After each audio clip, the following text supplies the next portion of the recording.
आशुतोष शशांक शेखर चंद्रमौलि चितंबरा, कोटि कोटि प्रणाम शंभु कोटि नमन दिगंबरा। स्कंद जी बोले, जो सब प्रकार के रोग शोक से रहित हैं, उन कल्याण स्वरूप भगवान शिव को नमस्कार है। जो सबके भीतर मन रूप में निवास करते हैं, उन भगवान शिव को नमस्कार है। संपूर्ण देवताओं से पूजित भगवान शंकर को नमस्कार है। भक्तजनों पर निरंतर कृपा करने वाले आप भगवान महेश्वर को नमस्कार है। महाशिवरात्रि फाल्गुन कृष्ण पक्ष की चतुर्दशी को पड़ने वाली शिवरात्रि को कहते हैं। शिव पुराण में इस दिन का बड़ा महत्व बताया गया है। मान्यता है कि इसी दिन माता पार्वती और भोलेनाथ का विवाह हुआ था और इसी दिन शिवजी पहली बार लिंग रूप में प्रकट हुए थे। यही वजह है कि सनातन धर्म में इस दिन का खास महत्व है। इस साल 26 फरवरी को यह महापर्व शिवरात्रि मनाई जा रही है। अगर आप भी यह व्रत रखते हैं तो महाशिवरात्रि के अवसर पर यह महाशिवरात्रि कथा को जरूर श्रवण करें।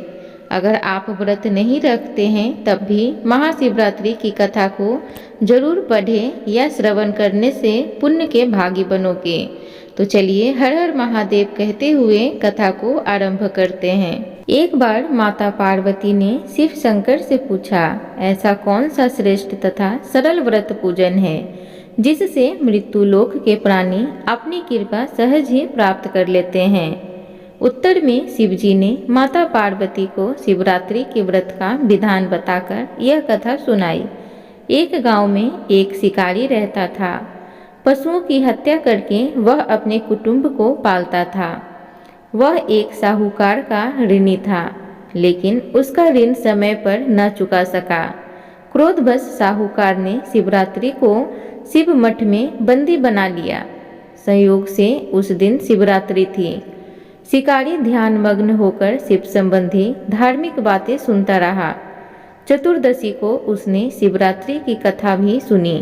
संध्या होते ही साहूकार ने उसे अपने पास बुलाया और ऋण चुकाने के विषय में बात की। शिकारी अगले दिन सारा ऋण लौटा देने का वचन देकर बंधन से छूट गया। अपने दिनचर्या की भांति वह जंगल में शिकार के लिए निकला, लेकिन दिन भर बंदी गृह में रहने के कारण भूख प्यास से व्याकुल था। शिकार करने के लिए वह एक तालाब के किनारे बेल वृक्ष पर पड़ाव बनाने लगा। बेल वृक्ष के नीचे शिवलिंग था जो बिलपत्रों से ढका हुआ था। शिकारी को उसका पता न चला। पड़ाव बनाते समय उसने जो टहनियाँ तोड़ी वे संयोग से शिवलिंग पर गिरी। इस प्रकार दिन भर भूखे प्यासे शिकारी का व्रत भी हो गया और शिवलिंग पर बेलपत्र भी चढ़ गए।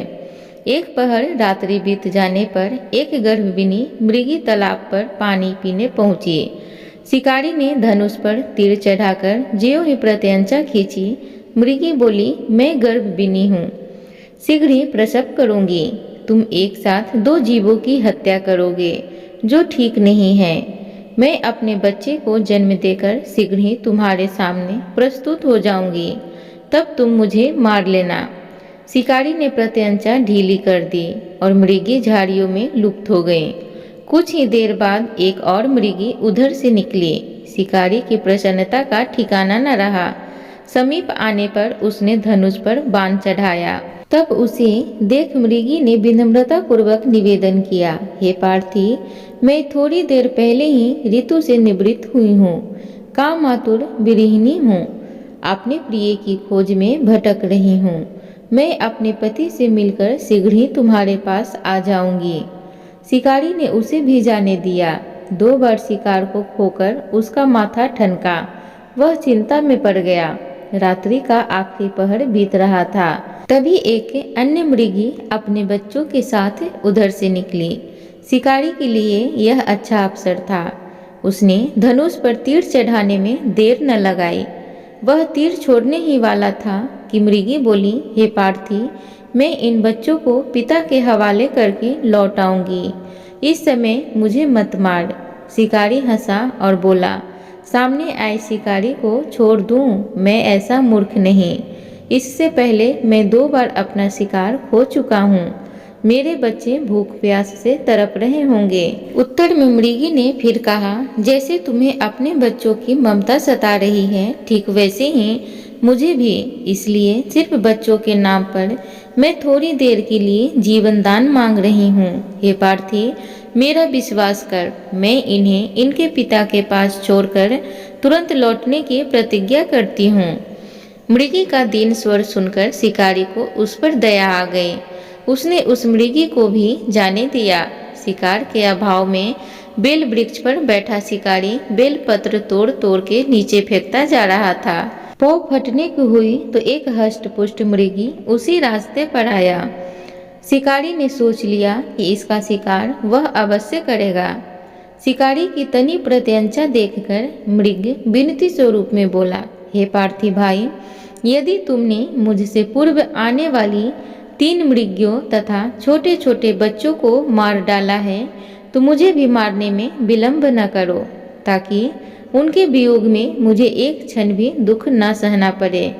मैं उन मृगियों का पति हूँ। यदि तुमने उन्हें जीवन दान दिया है तो मुझे भी कुछ क्षण जीवन दान देने की कृपा करो। मैं उनसे मिलकर तुम्हारे सामने उपस्थित हो जाऊंगा। मृग की बात सुनते ही शिकारी के सामने पूरी रात का घटना चक्र घूम गया। उसने सारी कथा मृग को सुना दी। तब मृग ने कहा, मेरी 3 पत्नियां जिस प्रकार प्रतिज्ञाबद्ध होकर गई है, मेरी मृत्यु से अपने धर्म का पालन नहीं कर पाएगी। अतः जैसे तुमने उन्हें विश्वास पात्र मानकर छोड़ा है, वैसे ही मुझे भी जाने दो। मैं उन सब के साथ तुम्हारे सामने शीघ्र ही उपस्थित होता हूँ। उपवास, रात्रि जागरण तथा शिवलिंग पर बेलपत्र चढ़ाने से शिकारी का हिंसक हृदय निर्मल हो गया था। उसमें भगवत शक्ति का वास हो गया था। धनुष तथा बाण उसके हाथ से सहज ही छूट गए। भगवान शिव की अनुकंपा से उसका हिंसक हृदय करुणानिक भावों से भर गया। वह अपने अतीत के कर्मों को याद करके पश्चाताप की ज्वाला में जलने लगा। थोड़ी ही देर बाद मृग सपरिवार शिकारी के समक्ष उपस्थित हो गया ताकि वह उनका शिकार कर सके।